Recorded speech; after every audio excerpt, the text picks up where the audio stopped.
Invaders of the Great Lakes. Introduction to the lakes. Sea lamprey are an invasive species that originally lived in the Atlantic Ocean, but they made their way into the Great Lakes through the Welland Canal, and they were first observed in Lake Erie in 1921. Sea lamprey severely affected the ecosystem of the lakes as well as the fishing industry. And this is a brief overview of the sea lamprey issue in the lakes and their origins in the lakes. Sea lamprey originally came from the oceans, and they are known to act as a parasite towards fish once fully grown. Like most invasive species that find their way into the Great Lakes, they tend to do more bad than good for the ecosystem. This created an issue for the commercial fishing due to the sea lamprey killing off large amounts of fish, which then forced the creation of a new commission. Sea lamprey have been around in the Great Lakes since the early 1900s. The Great Lakes Fisheries Commission was formed in 1950s, and since that time we've been treating sea lamprey. Treating the lamprey during its younger stages is the most effective way in keeping the invasive species in check. This is due to them not going into deeper waters while growing. This gives biologists in the Fish and Wildlife Services a better chance to remove the invasive lamprey from undergoing its next step in growing. So lamprey, the first 3 to 4 years of their life cycle, they are filter feeders. They're burrowed in the sediment of the streams, and they're just passive. They're filter feeding. Once they start to become around 100 millimeters in length, they start to go through a transformation phase. This transformative phase within lamprey consists of the growing of a mouth, which has a jaw filled with teeth.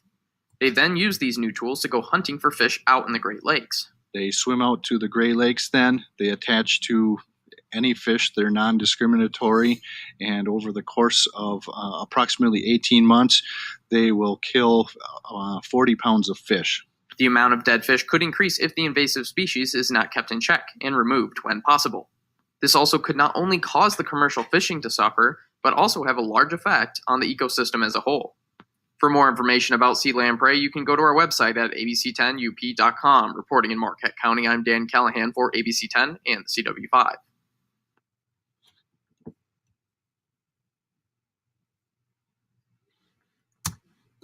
So that was just a brief overview of the lampreys and their issues in the lakes. What are they?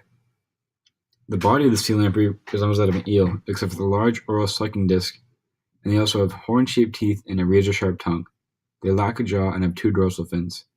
They have no bone structures, and instead they have bodily structures made of cartilage. People think that they are more closely related to the eel, but this is not the case. Lamprey are most closely related to the shark. And this is a video of a lamprey attack on a human.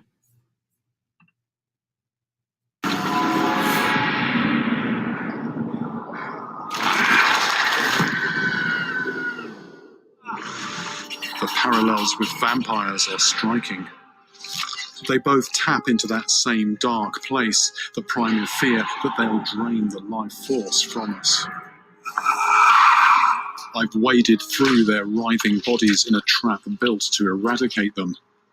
Now I'm going face to face, fang to vein, with a real living vampire. And that's a strange feeling. That's a very strange feeling. There's suction, but there's something sharp going on as well. It's really getting stuck in there. Oh. The thing is, if you get these things attached, you're actually going to want to get them off. If you're swimming, you're needing your limbs to keep you afloat, to keep you moving. So what are you going to do? You've got these creatures attaching to you. Do I carry on swimming with maybe more and more attaching, or do I stop swimming and try and get these things off? Easier said than done. Come on. That is hard to get off. That is hard. That is hard to get off. I don't know if there's a mark there or not. Hopefully there's not a big red hole. That feels a bit sore. I mean, these things are like aquatic vampires. I don't think that's an experience I want to repeat. Yeah. I think I've seen and felt enough. So that was a video of a lamprey attack on a human, and basically it'll latch on to whatever prey it can get to, then it uses its teeth and its tongue to dig in, and then it releases an enzyme that prevents the blood from clotting. That's how it just sucks the blood from its host. The sea lamprey life cycle. From March to July, the adults spawn in stream beds, and then they die after spawning. The hatched lamprey larvae stay in these stream beds for 3 to 10 months. From June to July, the larvae emerge from the beds and start the metamorphosis process, and then they migrate downstream into the lakes. After metamorphosis, the juvenile lamprey turn parasitic and spend 12 to 18 months feeding on the blood of the fish in the Great Lakes. When fully developed, the adult lamprey can return to the streams and lay up to 90,000 eggs, starting this life cycle over again. Lamprey reproduction. The adults migrate to the streams to respawn. Once a suitable space is found, the nest is made and fertilization takes place. The eggs hatch and the ammocytes emerge and burrow into the riverbed. After they reach maturity, they migrate back into the lakes, starting the free-swimming stage of their life cycle. How do these lampreys survive? The lamprey attach onto fish with their suction cup mouth, and then they dig their teeth into the flesh. Once attached, the lamprey wraps through the scales of the fish with sharp tongues. They feed on the blood of the fish by secreting an enzyme that prevents the blood from clotting, much like a leech. Lamprey affecting the lakes. Before the introduction of the sea lamprey into the Great Lakes, the lake trout were the apex predator, and they were a vital part of the lake's ecosystem. The lamprey hunt without consequence or any threat of any predators, because the lakes contain no species that are able to combat them. They are also very violent predators by nature.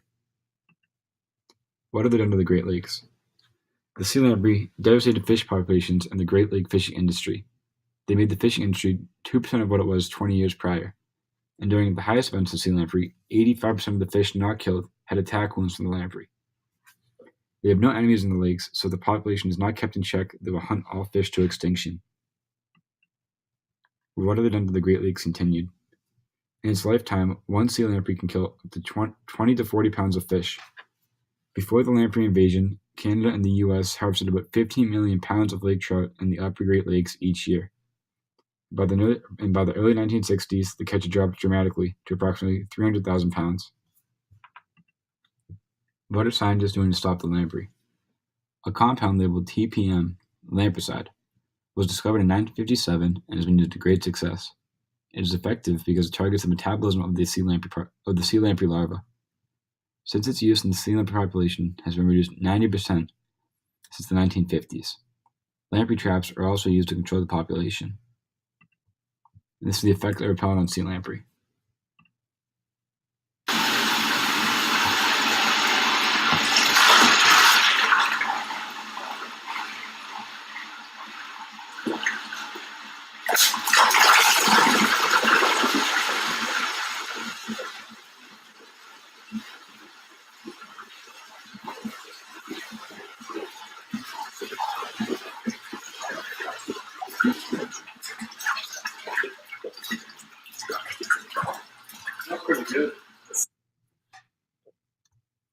So as you can see, even a small amount of repellent in the container makes the sea lamprey, they try and avoid the repellent and they almost dive away from it.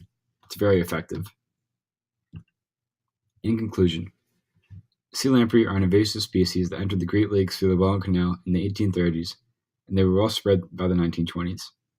They almost completely destroyed the fishing market and hunted big lake fish to extinction in the 1950s at the height of its population.